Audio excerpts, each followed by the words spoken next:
Hello বন্ধুরা, শুভ দুপুর। আজকের ব্লগ ডে 3। আর এই ব্লগটি আমি কালকে বানিয়েছি। তো কালকে তো আর আপলোড করতে পারিনি, কারণ কি একদিনে একটার বেশি ভিডিও আপলোড করি না আমি, তাই আর আপলোড করা হয়নি। তো কালকে দুপুরবেলা রেডি হয়ে কোথায় যাচ্ছিলাম জানো? কালকে দুপুরবেলা রেডি হয়ে ব্যাংকে গিয়েছিলাম, মেডিকেল কাওয়াখালী মোড়ে। ব্যাংকের একটু সমস্যা হয়েছিল তাই।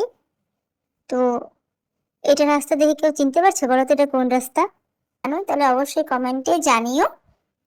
তো সামনে আমার বাপের বাড়ি যাওয়ার রাস্তা, দেখো এটা কাওয়াখালী মোড়, আমার বাপের বাড়ি যাওয়ার রাস্তা। তো বাড়ি ফেরার ভিডিওটা আর করা হয়নি।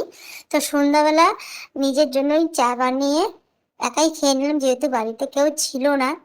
চা খেয়ে তারপরে কাপড়গুলো ভাঁজ করছি, তখনই হাজবেন্ড এসে বললো আমাকে কিছু খেতে দাও, খিদে পেয়েছে। তো হাজবেন্ডকে ম্যাগি বানিয়ে দিলাম, সাথে ছেলেকেও বানিয়ে দিয়েছি। তো তোমাদের যদি আমার ভিডিওগুলো ভালো লাগে তো অবশ্যই লাইক কমেন্ট শেয়ার করে দিও, আর এটা ফলো করতে তো ভুলোই না। তো সবাই ভালো থেকো, সুস্থ থেকো, আর এভাবেই আমাকে সাপোর্ট করো।